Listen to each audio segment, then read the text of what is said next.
Morning, Gary. Hey,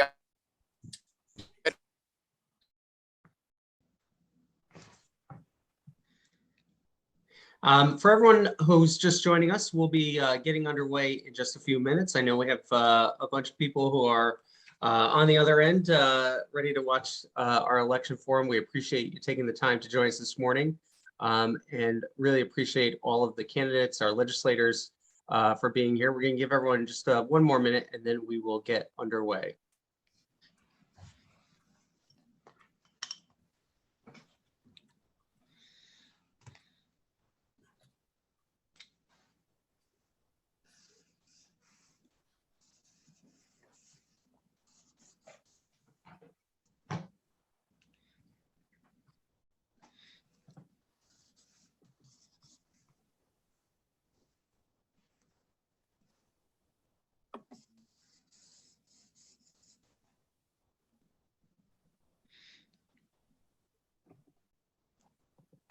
All right. Well, again, thank you everyone for joining us today. My name is Garrett Sheehan. I'm the president and CEO of the Greater New Haven Chamber of Commerce. And today is a continuation of our election forum series that we've been doing across the region. We were in Milford, Orange, and West Haven last week. We'll have a gubernatorial forum tomorrow morning at Quinnipiac University's North Haven campus, free to attend. So if you've not registered, please make sure you join us. And then obviously today, we're talking with our candidates from New Haven and Hamden. I want to thank AT&T, who is our sponsor for today's event. Also, all of our investors who continue to support the chamber so that we can put on this type of programming. At this time, I'd like to welcome in Kelly Wade Batucci with AT&T for our sponsor remarks. Kelly. Thanks, Garrett. And thank you everyone for being here this morning. A special thanks to our candidates for not only participating in this morning's forum, but in general for their commitment to public service and their communities. We at AT&T share that commitment. We believe in enriching and strengthening the communities in which we live and work, and we're so proud to be a sponsor of this morning's program because the decision that we as voters make in the upcoming election have a huge impact on so many aspects of our lives, our economy, the education of our children, and our ability to create jobs for years to come. So I just would like to express our gratitude for everyone that is participating here today, both our panelists, our candidates, and then the membership of the Greater New Haven Chamber for participating. Thanks, Garrett.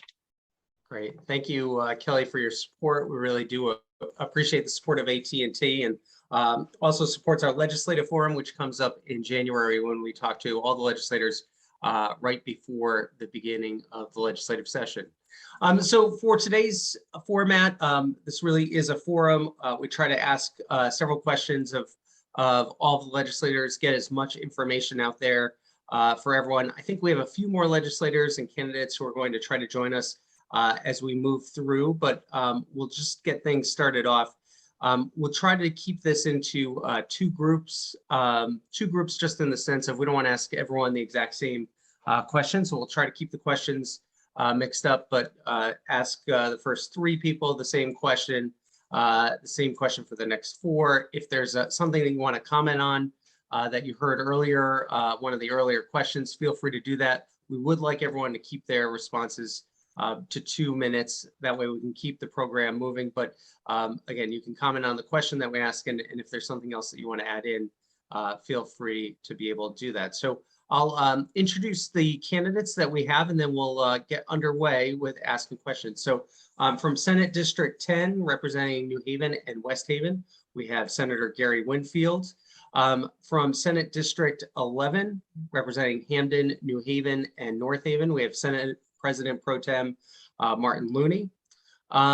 For Senate District 117, we have representing Hamden, Ansonia, Beacon Falls, Bethany, Derby, Naugatuck, and Woodbridge. We have Senator Jorge Cabrera, and challenging the senator is Kathy Hoyt. And House District 88 in Hamden, we have Representative Josh Elliott. And House District 92, representing New Haven, we have Representative Pat Dillon and Leslie Heffel McGurk, who is running for House District 92. So we'll get underway with questions, and our first question I'm going to start off with will be for Senator Winfield and Senator Looney, as well as Senator Cabrera and Kathy Hoyt. And so here at the Chamber, so much of our time over the last several months, last few years, has been about workforce development, trying to address the talent shortages that we have. Obviously, a lot of things happened because of the pandemic, but even now that we're back to so many people back at work, there's deficiencies between the amount of people that we have and the amount of jobs that are available. So the question is, in the legislature, what types of activities do you see going on over the next few years? What types of programs are you interested in supporting to address the workforce needs that we have across our state? And I'll start with Senator Winfield.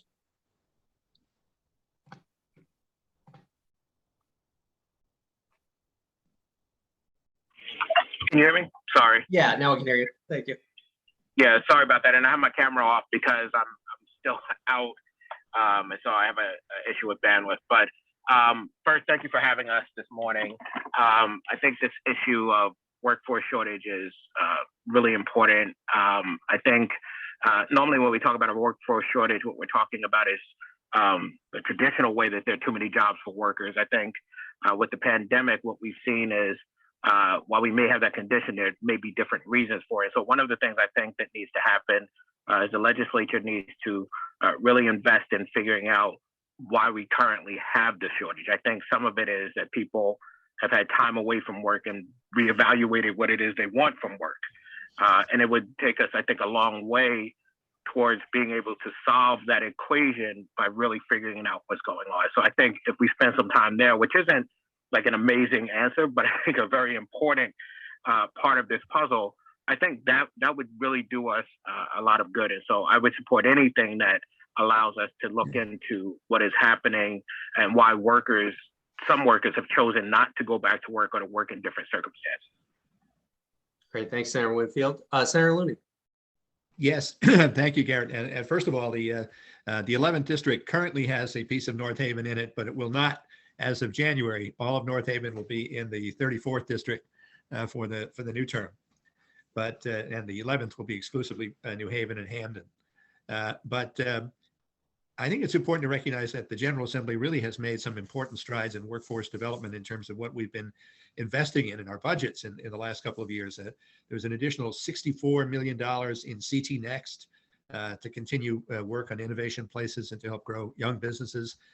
We've also reconstituted the governor's office of workforce strategy to become more responsive to business needs, expanded the scope of the Small Business Express program. And so we recognize, as Senator Winfield said, that there has been a real disruption caused by COVID and a disconnect in some cases about getting people back to work. But we have, as I said, looked at ways of addressing that through state spending, through incentives, through new programs, and recognizing that we have to establish ways to reconnect people to the workforce and give people incentives also to elevate their skills, because one of the reasons that sometimes people don't go back to where they were is that they felt that they were in dead-end positions and are casting about looking for something better. And we want to make sure that they're able to find those things. Thanks, Senator Looney. Senator Cabrera, same question on workforce. Good morning, everyone. Thank you, Garrett, for doing this. Apologies if you hear a little noise. My home office is in my basement and my heat just kicked in, which is a reminder of how cold it's getting out there. I just want to echo, we have taken this workforce issue very seriously in the legislature. We have done many things. Senator Looney and Senator Winfield both elaborated on what those things are. For me, it's how do we pair young people into the jobs that we know are going unfilled. In my district in Derby, we did a small incubator program with Derby High School to encourage students to go into advanced manufacturing. I've heard from many small business owners in the advanced manufacturing sector about the need to encourage more young people to see these as viable alternative careers in a traditional four-year college route. That's what I'm going to be looking at. I come out of the apprenticeship and trade movement when I worked for the Carpenters Apprenticeship Program many years ago. And, we would literally go into high schools and set up a booth the same way colleges do and just to make it an alternative for those students who maybe don't want to take on too much college debt or don't see themselves as being the type of person that wants to go to a traditional 2 or 4 year institution. I think the other piece of that is making it more available, but also, having a pipeline, a workforce pipeline to pair schools and companies, which is really important. In addition to that, I think it's cost. And we've done some of that in the legislature to make community college free in Connecticut. I think we need to really tackle costs for a lot of these programs and make it more affordable for kids to go into these programs. Great. Thanks, Senator Cabrera. And Kathy Hoyt, same question about workforce. Good morning, everyone. My apologies for the camera off, but I am in the car, actually. You know what? I think this question is twofold. I think that there's concern that Connecticut has become so unaffordable that many companies are leaving. We've got Lego who left. We even have our governor's wife took her company and left because of affordability reasons. I think so. And affordability and high taxes are a concern that's derailing Connecticut's small business. I also think that we need to focus on getting more workers who are interested in working. We need to increase apprenticeships and policies, implement policies that help with internships. I think that would be a driving factor to get especially more young people into our labor force if they were trained and if we had bills that allowed for more people to focus on internships and apprenticeships. That way we can keep more workers and have more success in the workforce for them. Thank you. Staying on this theme of economic growth and really related to workforce, recently, Department of Economic Community Development Commissioner David Lehman said that he saw affordable housing as an economic growth issue that would hold Connecticut back. So this question's for Representative Dillon, Representative Elliott, Leslie Haffel-McGurk. How do you see affordable housing moving forward, and what types of actions do you expect the legislature, or do you want the legislature to take in the next year? And Representative Dillon, I'll start with you. And you're on, it's on mute there. Good morning. I did do the video though, and I have to turn that off. And there is actually a political effort to roll back some of the earlier legislative efforts on affordable housing. Looking at my own district, though, I see that some of the affordable housing for families is being crowded out because we have a lot of non-traditional uses, like let's say homes have been purchased and they're being used as storms, or some landlords are hoping to go to Airbnb. I don't know if that's going to happen. We put up some folks in the countries. So there's a tremendous demand for housing, and the lot size for our zoning is quite different from some of our area towns, or under Woodbridge, for example. So there's a real problem. We can't crowd everyone into one city. We really have to be able to look at that. But we're going to be losing young people if they can't find a place to buy a starter home. What the whole concept of the starter home really doesn't exist, in Connecticut in the same way with what's going on with the real estate market. And I saw it in my own family in the last 2 years, folks trying to look for homes and they couldn't get them. They were being flipped right under them. So I think really some of this is political, Garrett, and I hate to say that, but it is. Everyone supports affordable housing until you talk about zoning. And I think we need to think about what efforts we're going to make to keep our young people here so we can have economic growth, keep our talent, not leave anyone on the table. And that's going to take some political will. And whether it takes money, I don't know, but it's going to take everyone being at the table. Thanks, Representative Dillon. Leslie Heffel-McGurk, same question. Sure. Thank you so much for inviting me today. I really appreciate it. To Representative Dillon's point, we do have an awful lot of affordable housing in New Haven, and I think our new rules regarding inclusionary zoning for new developments have been and will be very positive for us. But right now, or as of 2021, 30% of housing units in New Haven are affordable, compared to a 6.5% average in Connecticut overall. So I would like to see Connecticut dealing with affordable housing. I totally agree that it can't be all in a couple of cities. Hartford also has an enormous amount of affordable housing, or not enormous, but like 40%. Terrific. And so I think spreading some of those policies in other towns would be great, because people need to be able to live near where they work so that they can get there. So Thank you. All right, Representative Elliott, same question.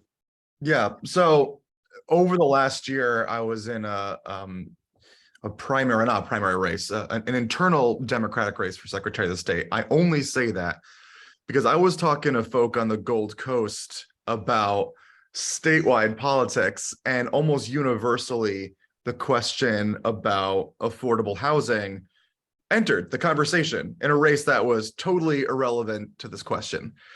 And it made me recognize how difficult it is to get the numbers that we need in the legislature, because while representatives and senators from urban centers and even the blue rings around those urban centers agree that there is, it's deeply unfair to be asking the backbone of our workforce in many ways to be residing in these very specific pockets around the state. There are a lot of suburbs or exurbs that do want that precisely. I was just in Greenwich is an easy target. So I was just in Greenwich last week, went to this, 3-acre estate. And it just reminded me of how 2 years ago, when our governor began dipping his toes into the waters, talking about affordable housing, saying that the state really needs to take more of a lead on this issue. And then obviously within a week, a lot of people had gotten back to him where he said, well, maybe it actually should be on the towns to resolve this. And so there's always this friction between the state stepping in and trying to resolve an issue versus ensuring that people have local control. What ends up happening in this case is that we know when people have local control, they are going to try to keep people out of their town. And that is what has been happening in Connecticut for a very long time. We know that HUD has historically, I'll end just to say that HUD has dumped millions of dollars from the 70s on. Every year it's gone less and less and less. And this is going to be an issue of money and policy. Thanks, Representative Elliott. Let me welcome in Eric Mastriani. Eric is running for office in District 96, representing New Haven and East Haven. Eric, we're asking a question about affordable housing and how it relates to economic growth for the state overall, and what you plan to do if you're elected to the legislature for next year. And you're on mute right now.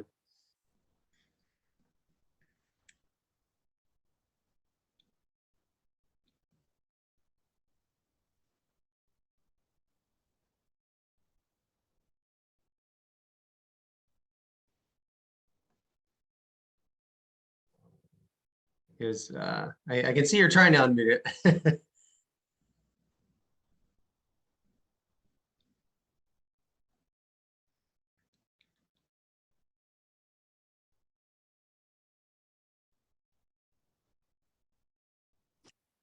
Can you hear me now? Yes. Yep. Now we can hear you. Okay. Hello, everyone. Okay. Morning. So I do agree that it should go back to local. And if there's any way we could go back to having a cap like years ago, Most of us are old enough to remember in the 80s that there was caps put on how much could be charged and so on. I will work across party lines to get it solved, because we have affordable housing, but we actually need to make it more affordable. But it also goes back to economics. Our area, I remember small business and manufacturing needs to come back to New Haven. So, I mean, if you look, there's banks going up. There's the space of all these self-storage spaces. And to me, those are waste. They could be used for more housing, those spaces. Because if you have so much stuff like that you got to put in storage, you're not going to go back to that storage bin and get it out and use it again, to me. So that's where affordable housing could be, also by using that space for it. But we also got to look at some of these landlords, and a lot of them are from out of town, out of state.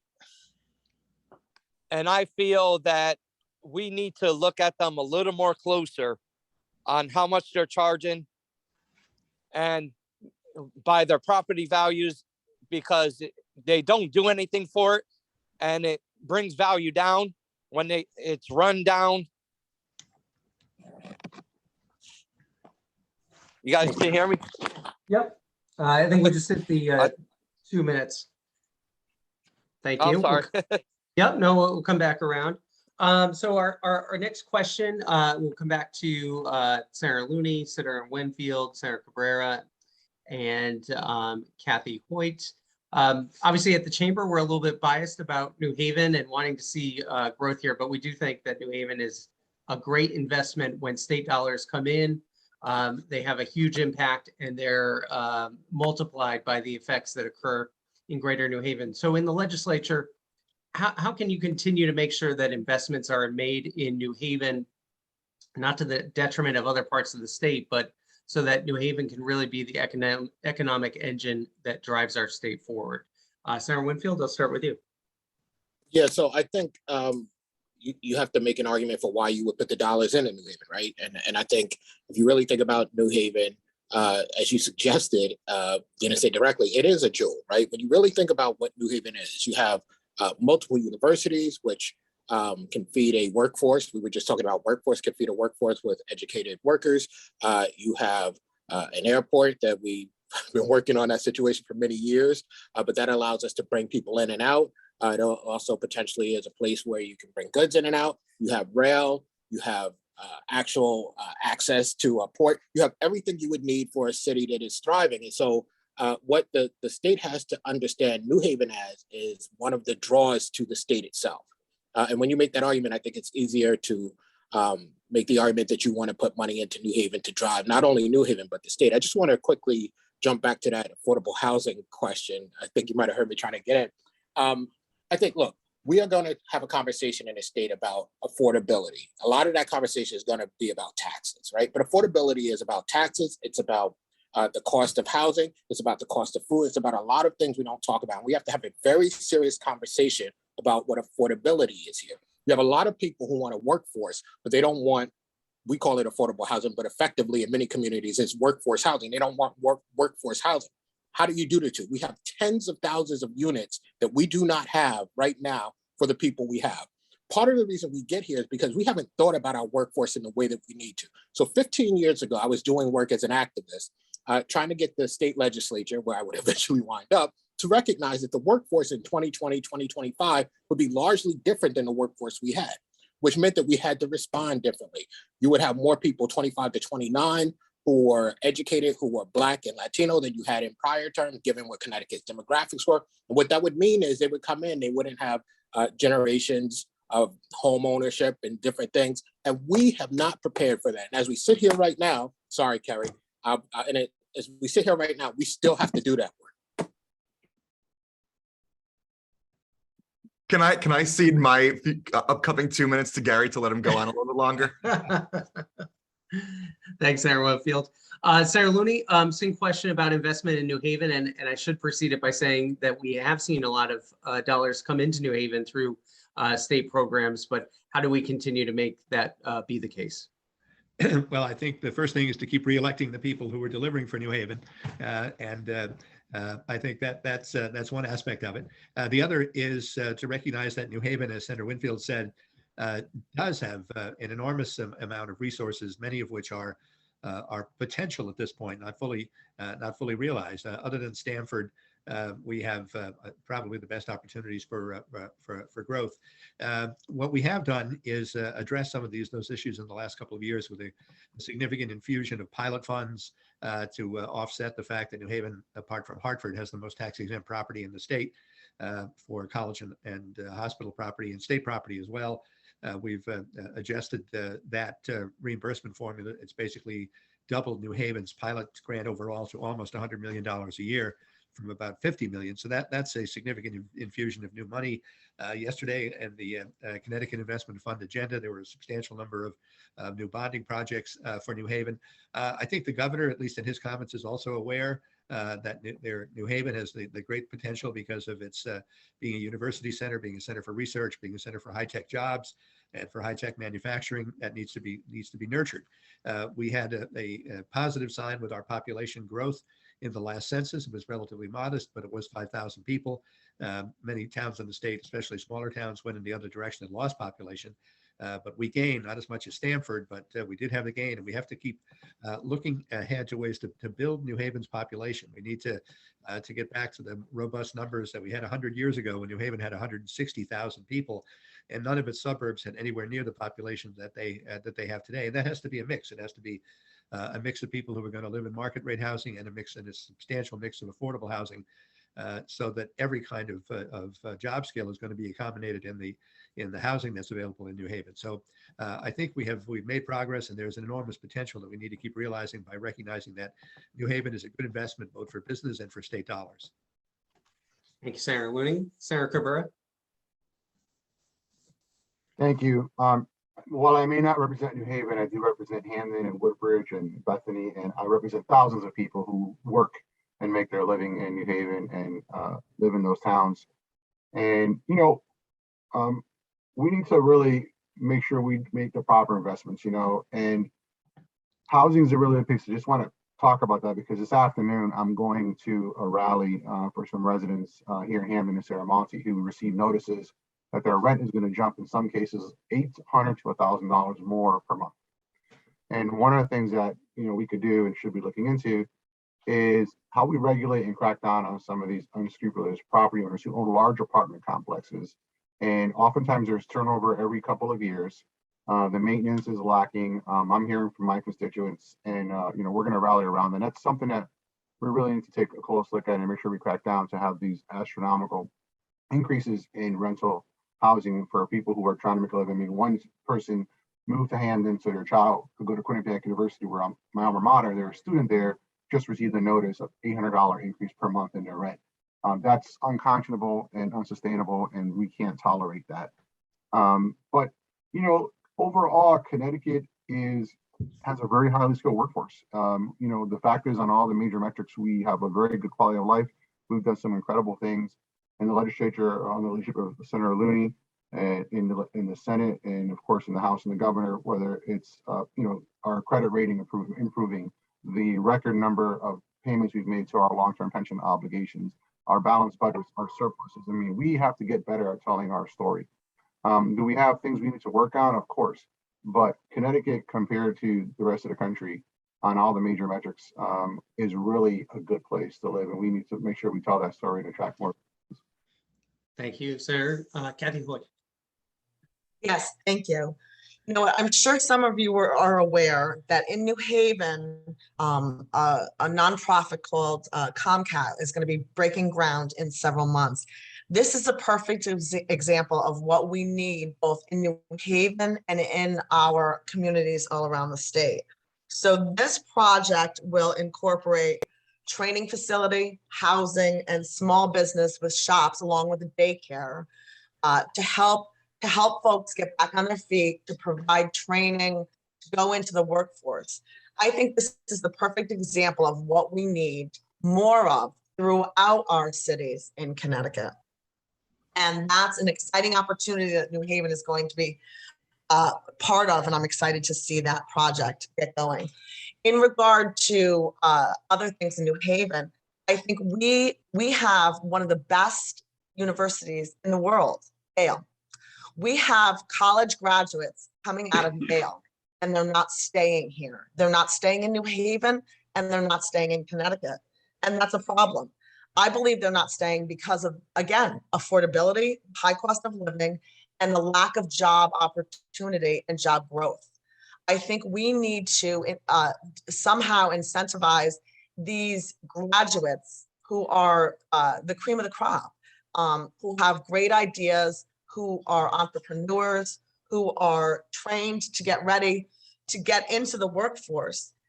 And there's no opportunity here, so they're leaving. So if we could capture them, and all of the students, the students that are graduating from our wonderful colleges, if we could capture them and have them stay here, open businesses, purchase homes, raise families, I think that would be go a long way to stabilize our economy in Connecticut.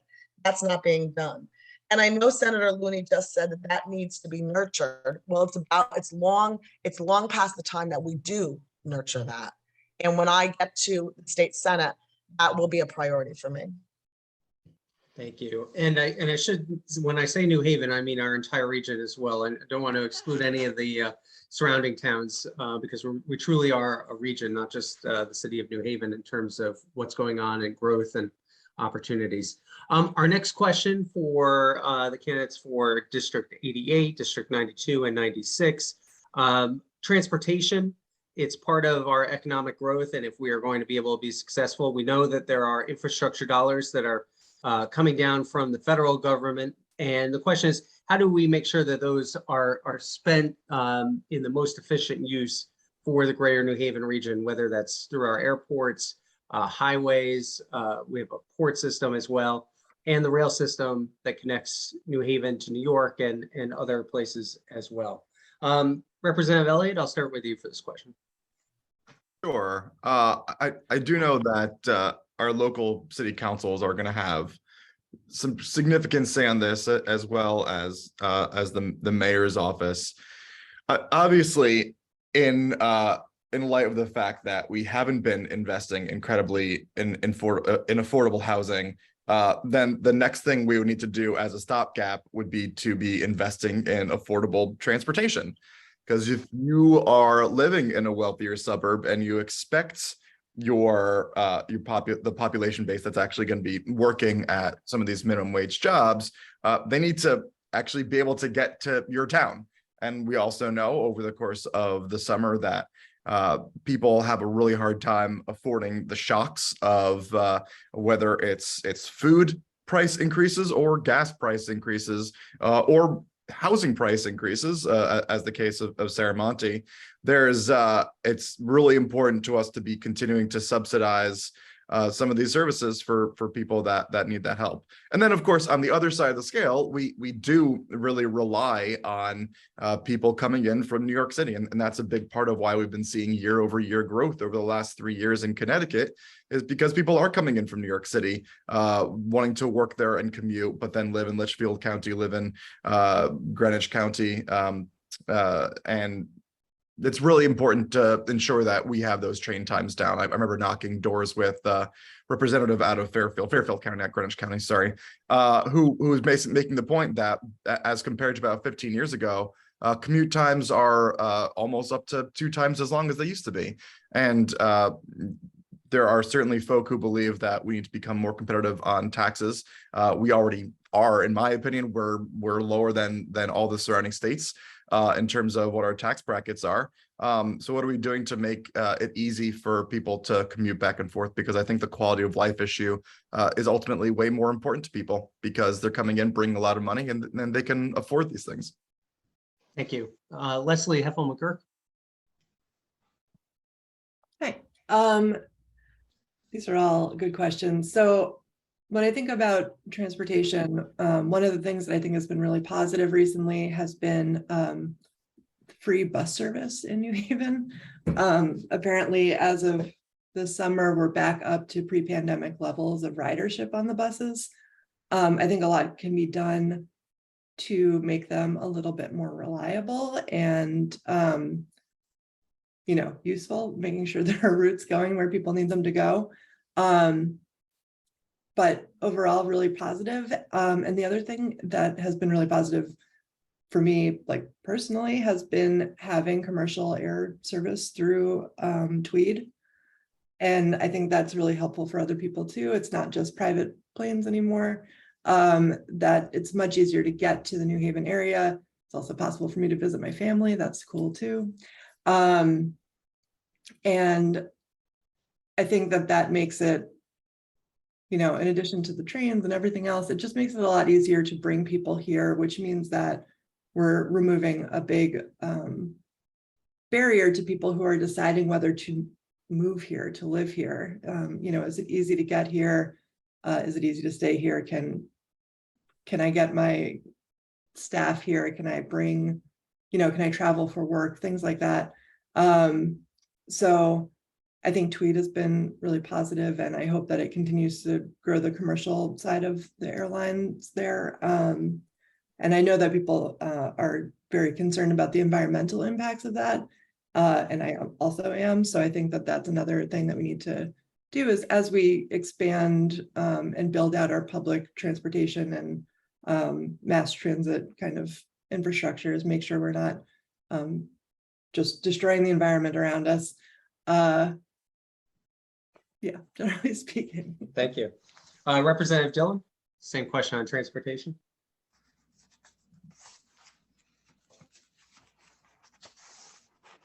The mute is on. Apologize for that.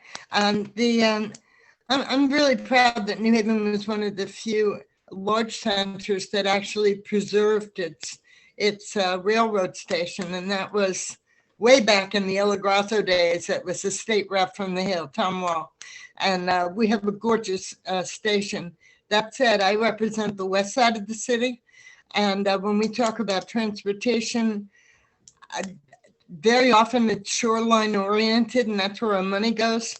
I've got a lot of folks who are looking in the other direction, and if they're worried about how they're going to get to the post road with right now, if they have their childcare lined up, we need to know what we have for them. And I would like to see, looking back to the promotion of New Haven, we have a great workforce, but I don't think we should allow Southern to be overshadowed by Yale. I'm not sure that we promote Southern enough. And we're going to be looking at colleges all over the country because of the Dobbs decision, where young women should not be going to school, and I think we should be recruiting them. I put up billboards in Idaho, and so the transportation issue is critical. I think it needs to be balanced. We're way behind the curve. That's a generational issue. I think the subways in New York were in 1899. They were doing some kind of a fixed service. I guess it was a trolley in Boston to Roxbury in the 1840s. And somehow we still have walls between towns. It's really critical for people. If you want to go to work, but if you want food shopping, it's good for our economic development. Thank you. Thank you, Representative Dillon. Appreciate it. And this next question back to Senator Looney, Senator Winfield, Senator Cabrera, and Kathy Hoyt, and talking about the budget. For many years, we've been talking about deficits, but for the last few, it's been a conversation about surpluses, many factors that go into that: federal stimulus dollars, the rainy day fund, and budget negotiations that occurred a few years ago and set up some rules for how extra dollars would be spent. Senator Looney, as we head into a budget planning year for the next 2 years, what is your anticipation of the budget? How do you expect to see a deficit or a surplus, and how would you see those dollars used if there is a surplus? Well, as you said, we have a very substantial budget reserve fund now, which has been built up over a few years. It's only several years ago where we had no money in the budget reserve, and now we have a full budget reserve at 15% of our general fund budget. That's a great achievement. It goes back to some changes that were made about 5 years ago, one of which was the adoption of what was known as the volatility cap. One of the problems that we had was that 1/3 of our income tax revenue comes from investment income, capital gains, dividends, and interest, and people who pay their taxes quarterly rather than through withholding. And that is the part that was the most volatile. That was really like a roller coaster from year to year, very difficult to predict. So what we did was cap the amount of tax revenue from that category that could be directly appropriated and base it on a several year average rather than having it subject to the volatility of annual totals. So that was an act of fiscal discipline that's helped us. Also adopting a provision of a revenue cap in the extent that we do not spend 100% of anticipated revenue and hold back a little bit, so that there has been, I think, greater fiscal discipline. We have for the last decade addressed our pension problems in a way that we had not before. I think Governor Malloy deserves great credit for that, going back to 2011, when even though we were having deficits, he insisted upon appropriating the actuarially recommended amount for both the state employees pension fund and the teachers retirement fund during that time, kept to that throughout his administration, and Governor Lamont has done so since then. So those are some of the elements of fiscal discipline that I think have put us in a good position as of now. Thank you, Senator Looney. Senator Winfield, same question on the budget. What are your expectations? And if there is a surplus, how do you see that being used next year? So I expect much of what you're seeing right now will be part of the conversation. You are seeing people who had asked that the state do smart economic policy, although not always describing what that was. Watch the state after 2017 do what a lot of us think is something that is good, right? We have surpluses, and once you get over that 15%, you can continue to pay down the pension. And you're going to watch people argue about whether or not we should continue to do that. I think we should. I think there is a legitimate conversation about whether or not we can make more payments into the pension plan, whatever. But I think Senator Looney's right about how we began under Malloy, and then when we did the budget in 2017, have made great progress. The other thing that I think is important here is to remember that there's a scaffolding in place. There's a structure that's in place for everything that we do. And while we may be in a great position right now, we did not know that after we did the work in 2017, that the markets would do what they did. And they will not always do what they did. And so I think we have to take into account what the possibilities really are for feeding into the system that we've created and make a decision there. It's easy to say we should just take money and relieve taxes and do all the great things we'd like to do, but we're not always going to be in this position. So I think you're going to see a push and pull. I think you're going to see people use this as political fodder, as you normally see. But I think we're going to have a very robust conversation. I think any monies that we have that we can legitimately, thoughtfully use to pay down that pension, we should be doing. And we also have to think about those who are kind of left behind in our budget, even now, despite the fact that we have all that money coming from the federal government. Thanks, Senator. Kathy Coy, the same question for you regarding the budget for the upcoming year. So as I knock on doors each day and talk to folks who live in the 17th district, their primary concern is affordability. So I'm hearing from our current state senators that we have a surplus, which is great. Now we know where that comes from, COVID money and so on. If we look back 5 years ago, our state budget was challenging, to say the least. The reason why we have this money because of a variety of reasons, COVID and so on. So now we have a giant pile of money that we're sitting on. So some want to remove the spending cap for next year. I don't think that's good. When I have a little extra money in my pocket, in my home, I save it. I keep it for a rainy day. I have a feeling that rainy day is going to come soon. But what I would like to see and what I would do is make Connecticut more affordable for people living here. because that's what I'm hearing. That's what people are saying. People are stretched in their pocketbooks. I think maybe with that rainy day fund, maybe with some of the money that we have, we could use that very carefully to help out our citizens of Connecticut. We could reduce the income tax for working and middle class folks. We could expand the gas tax to diesel.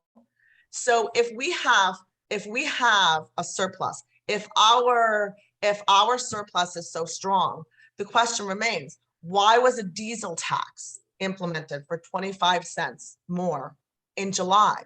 That drove up the cost of everyday items for people. The trickle-down effect was crippling to people. So I hear about how our budget is in good shape. I think we need to be very thoughtful in our spending at the state level. Thank you. Senator Cabrera. Thank you so much. We have done many things to get our fiscal stability in state Connecticut, and we're lucky and blessed that we're in a strong position right now. The fact is that our rainy day fund is maxed out. We do have surpluses. Our budgets are balanced, and we are in a very strong position to weather an economic storm. There's talk of a possible recession. I think we're in a very good position to weather any of those hits. But I think Senator Winfield's point is a good one. Unless we begin to attack the underlying architecture, the analogy he used, we are probably going to be in some difficult budget years. And we have to take the opportunity, and all the things we're talking about today, whether it's housing or education, I would throw healthcare in there. We all know how difficult it is for small businesses to offer high quality, affordable healthcare to their employees. I was a proponent, and I know some on here were, of the public option, which I hope will come up again next year. We need to make healthcare more affordable for small businesses to provide the healthcare they want to provide for their employees. That's one of the ways you attract and maintain a good workforce for small and mid-sized businesses in Connecticut. I also would like to see, I think Josh is on finance with me, I'd like to see the child tax credit go up and be permanent. That was a huge help for so many working families and middle-class families that I spoke to when it was done at the federal level, thanks to Congressman Rose DeLore's efforts. Now that's gone. We need to, we want to talk about making Connecticut more affordable. Let's make it more affordable to raise a child by increasing and making that child tax credit permanent. And let's support our small businesses by making healthcare more affordable. Those are some of the things I'm looking at. Thanks, Senator. Next question for Representative Elliott, Leslie McGurk, and Representative Dillon. Inflation is an issue that is a national issue, even a global issue. Many of the things that impact it cannot be controlled at the state level. But what types of things would you look to do through the legislature? Obviously, individuals are dealing with the effects of inflation, but our businesses are as well. Representative Elliott, I'll start with you. Yeah, I mean, there's not much more that we can do just to ensure that we're helping people with their basic necessities. I just know that, we run Time and Season in Hamden, and we have the Common Bond in Shelton. And there was a time there this summer where it felt like there were some items where we were going back week over week to adjust prices. And while we can increase the price of things, people don't have that ability with the amount of money that they're making.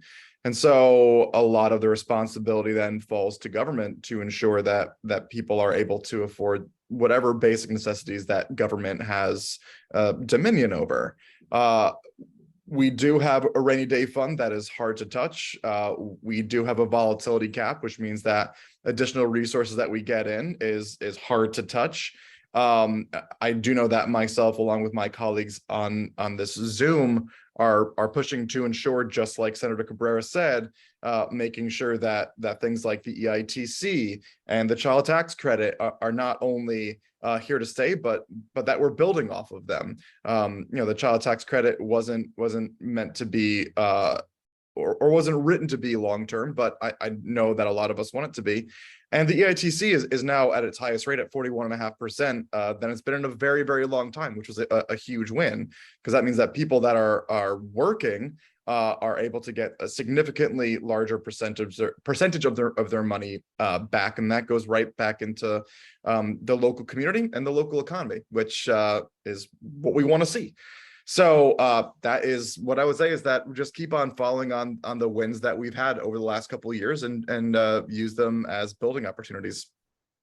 Thank you. Representative Dillon, same question. How do you see the state legislature being able to impact the impacts of inflation? Thank you, Garrett. The inflation in the cost of food and in energy and housing, much, especially in food, is beyond our control, in the sense that the cost of wheat is affected by the war in Ukraine. The cost of well, the availability probably of simple things like risotto are going to be affected by climate change because of drought conditions. So what we do at the state level is try to provide relief for people in the short term. And one thing that I'm proud that our own congressman did yesterday was secure another $1 billion for relief for family for heating assistance. That fund was getting depleted because we were using it for air conditioning last summer because of excessive heat. We did make, I hope, a one-time $30 million investment in extra support for universal free lunch for students. That's critically important for families. We did it for 2 years through President Biden. It expired. So there are things that we can do. And also we have a program on the state level for that can open the door to shared solar. There were hearings on that a month ago. So there are small steps we're taking, but I guess I would argue that some of the forces are beyond our control, but we've done very well at responding. Thank you, Representative Dillon. And Leslie Heffel-McGurk, same question.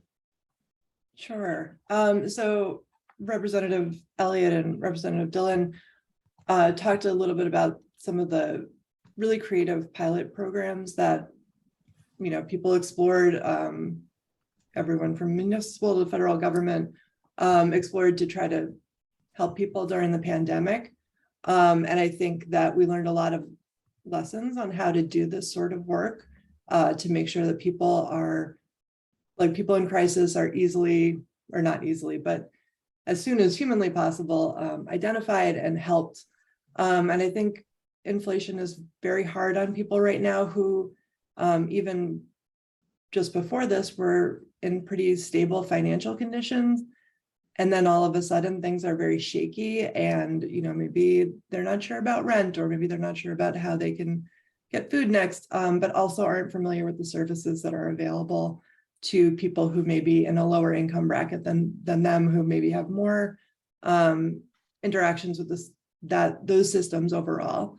So I think one thing that the state can do is reach out to people and let them know what programs are available. And it does change constantly because a lot of things are expiring with, the pandemic relief ending, and new things are being re-upped all the time.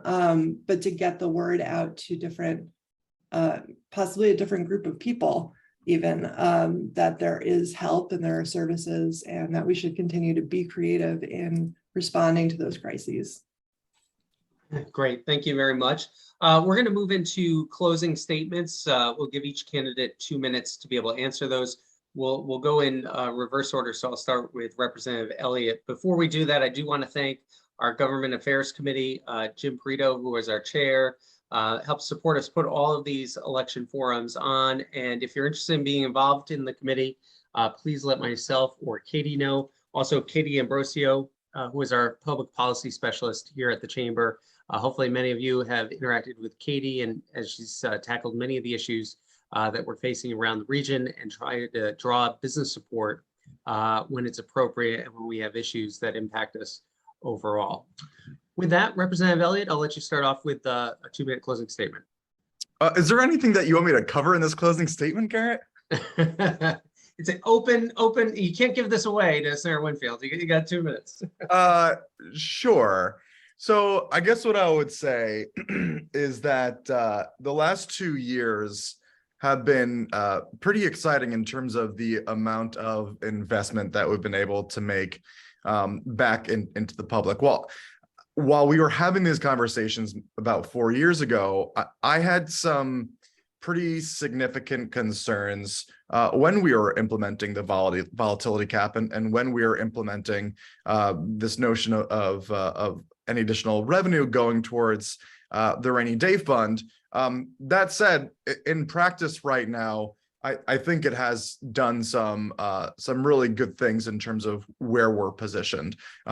We know a recession will come. Will it be next year? Will it be in 10 years? Will it be in 30 years? We never know. So just saying that a recession is around the corner doesn't really have too much impact because we can never really time it.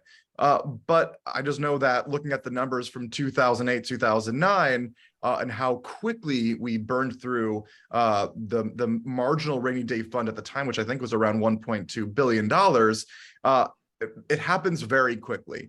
And so we are in a really good position for if and when that time comes.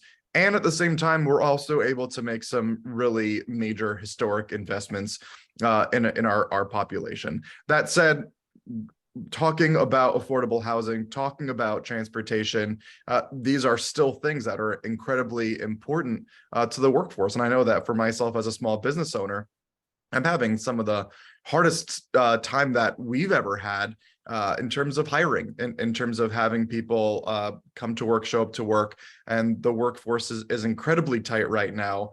And I think that while some of the burden can be borne out by small business owners, the government needs to ask those who are doing well in our state to be helping out more, because I am also one of the middle class as well. So that is it. I appreciate the time that you've allowed us today, and I'll kick it off to whoever's next.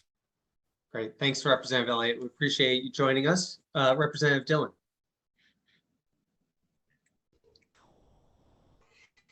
Thanks, Garrett. Thank you very much for hosting us.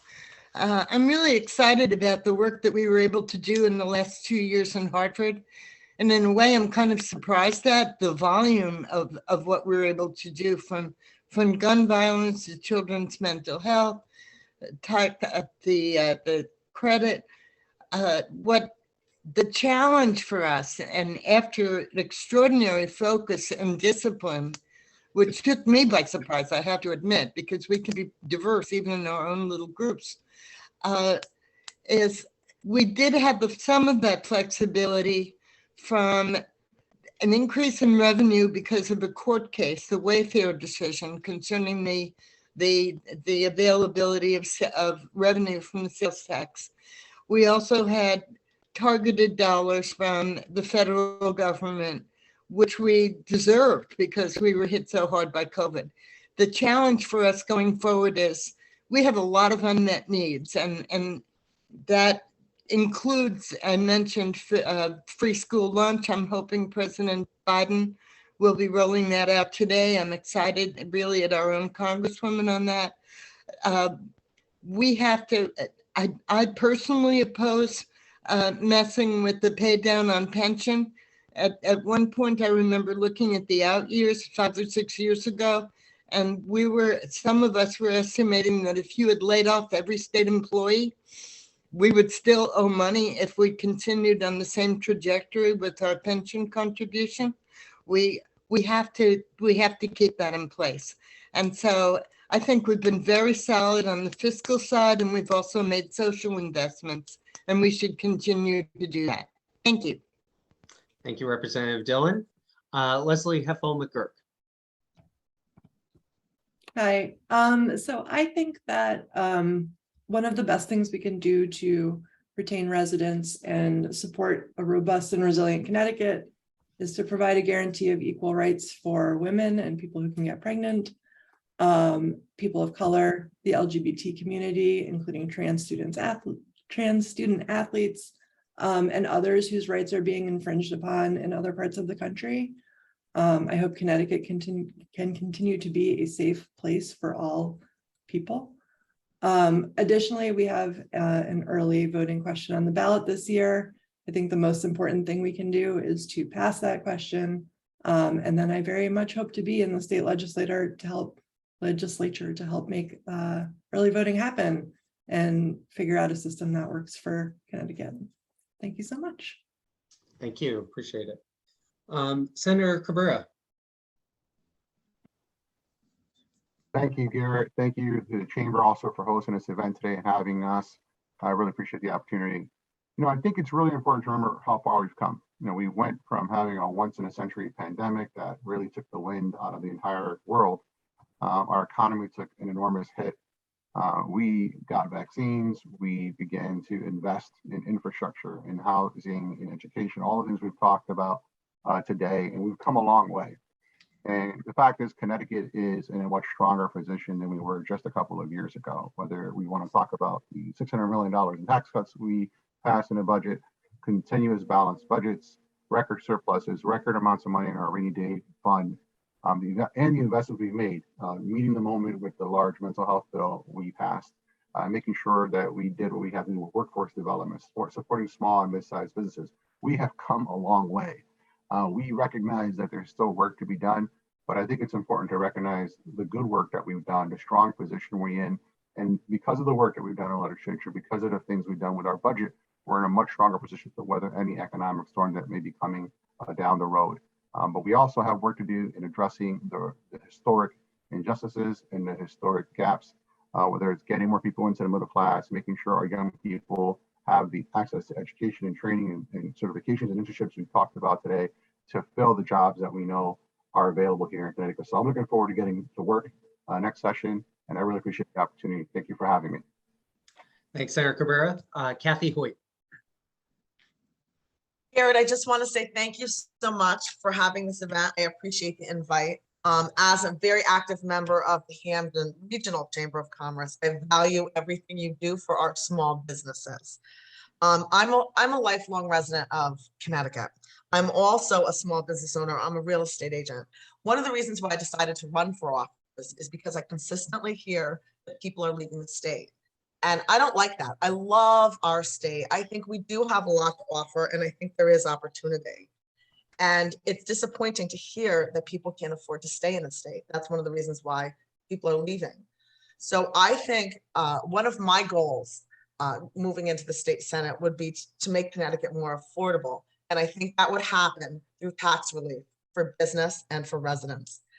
I think also a topic that hasn't been brought up that I think is very influential in our small businesses is crime. I think there's a lot of people, as I'm knocking on doors, there's a lot of people in Hamden, in Ansonia, in Derby that do not want to shop in our community because they don't feel safe. And I think that's something that we really need to focus on and look at. There's a lot of people, a lot of residents who are leaving their local community to shop elsewhere because they're afraid of the crime, and that impacts our small business in the community. So I think that's something that we didn't discuss, which deserves a conversation as well. So my thought is, what I want for Connecticut is to flourish. I'm a mom. One of my children doesn't live here because there's no opportunity for him. He graduated from college and he's decided not to move back to Connecticut. And I'm hearing that more and more with our young people because they don't feel that there's a lot of opportunity. I would love to be able to turn that around and focus on small business needs and making sure there's opportunity for everyone. I've so enjoyed being here today. And I just wanted to tell you, if any of you have further questions or want to continue the dialogue, I would love to chat with you. So you can reach out to me and we can further a conversation. But thank you again, Garrett, for having this. Great, thank you. Appreciate it, Kathy Hoyt. And Senator Winfield. Thanks, Garrett, and I want to thank the Chamber for its work. Listen, I think that we have to talk about the Connecticut that I see. Just over 2 decades ago, I moved into Connecticut, right? People always talk about who's moving out. I moved into Connecticut. This state, and more specifically this area, kept me here because of what it is, because of what is here, the beauty, the opportunity to participate in the arts, the opportunity to do so many different things that are right here in this area. And people who are running for office tearing down the state make not a lot of sense to me. There's so much here that is exactly what you want, and we have to start selling it to people. I think we have to talk about the opportunities are here. You talk about there are no opportunities. We talked about the world-class university. As Pat Dillon said, we didn't talk about the University of Opportunity that sits right here in this region, and it's 3 brothers and sisters across the state that allow for 90% plus of the people who go to those universities to stay here and become part of our educated workforce. We have to change the focus we have. We have to sell this state, not only outside of the state, but the people in the state. You keep saying all the bad things, whether they're actually true, because people are talking about crime and other things, and the things they're putting out there aren't accurate. And when we get the data, they just disagree with the data. But you have to talk about what is beneficial about this state. You're not going to entice people to bring a business here if you're telling them it's a terrible state, regardless of what's happening. You're not going to entice people to come here. If I came here to Yale or one of the other colleges where I never intended to stay here, and I might think about staying here, if the whole time I'm here, people are telling me, don't stay here, what am I going to do? So as a senator, that's part of what I want to do. I want to make sure that, one, it is a state to stay in, and I want to be an ambassador for the state. And I think anyone who's running for office ought to be about that business, or they should not be running. Thank you guys for having us. It is a great state to be in, and I hope to bring as many people here as possible. Thanks, Senator Winfield and Senator Looney. Well, first, Garrett, I want to thank you for the opportunity to have this forum and have us today for this discussion, and also Jim Perito and Kelly Bertucci and everyone who contributed to organizing it. And I think it's important for us to realize that we have done some really significant things in the last 2 years, especially in 2022 with bills like Senate Bill 1 and Senate Bill 2 and House Bill 5001, where we really concentrated more resources on early childhood development, children's mental health, issues of that kind. We talk about preparing for the workforce of the future and making sure that Connecticut is going to continue to be competitive. Connecticut's history has always been that employers found Connecticut a good place to be because of the quality of the workforce here, even though some fixed costs were higher, even though they might have to pay more than they might in places like Mississippi or Arkansas, but they would find out that they would have a higher productive workforce here. That's what we need to maintain. We need to focus on education at every level and see that not as an expenditure, but as an investment. Many students come to school unprepared to be there. So we need to continue to focus resources on the earliest childhood years to make sure that quality daycare is available, quality preschool is available, so that when kids get to kindergarten, they are ready to thrive and continue that all the way through the rest of their years in school and be ready for the jobs that are out there that are increasingly complex. So we know that manufacturing is not what it was 50 or 60 years ago when people were working on an assembly line and didn't need a lot of skills. So every job requires sophisticated levels of skills now that were not the case in previous generations. So that has been Connecticut's history, Connecticut's pride, and it also needs to be our future. And to continue to invest in that through full funding of education programs and also a renewed focus on pre-K programs and nurturing programs, because we all know that some struggling families are unable to provide their children the resources they need to be ready for school when they get there. And then often they fall farther behind and never catch up. And then the problems just cascade from there. So I think we made a significant start in the budget adjustments we passed in 2022. We need to continue that in the next budget cycle for the next biennium. And as Senator Winfield said, just to promote the fact that we have an extraordinary state here with great resources, a small state, but one that is highly diverse and has a significant number of opportunities for people who want to come here. We realize that certain investments in quality of life are essential. Otherwise, the population of the country would be fleeing to places like Mississippi and Arkansas, and that's not happening. People are looking for places where there are amenities and quality of life and significant state expenditure on social service programs. That's what we have. That's what we need to maintain.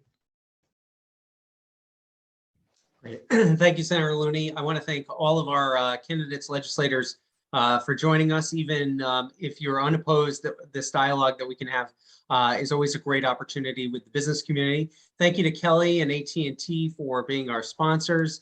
And we want you to attend our next upcoming events. Again, tomorrow morning, we'll be with both gubernatorial candidates at Quinnipiac University at the North Haven campus. That kicks off at 8:30 in the morning. We'll be talking with our candidates in Wallingford, North Haven, and Cheshire next week. You can register on our website. And then the week after that, we'll be talking with candidates in Branford, Guilford, Madison, and East Haven, and North Branford. So thank you again, everyone, and we appreciate it, and have a great day. You too, Gary. Thank you. Bye, all.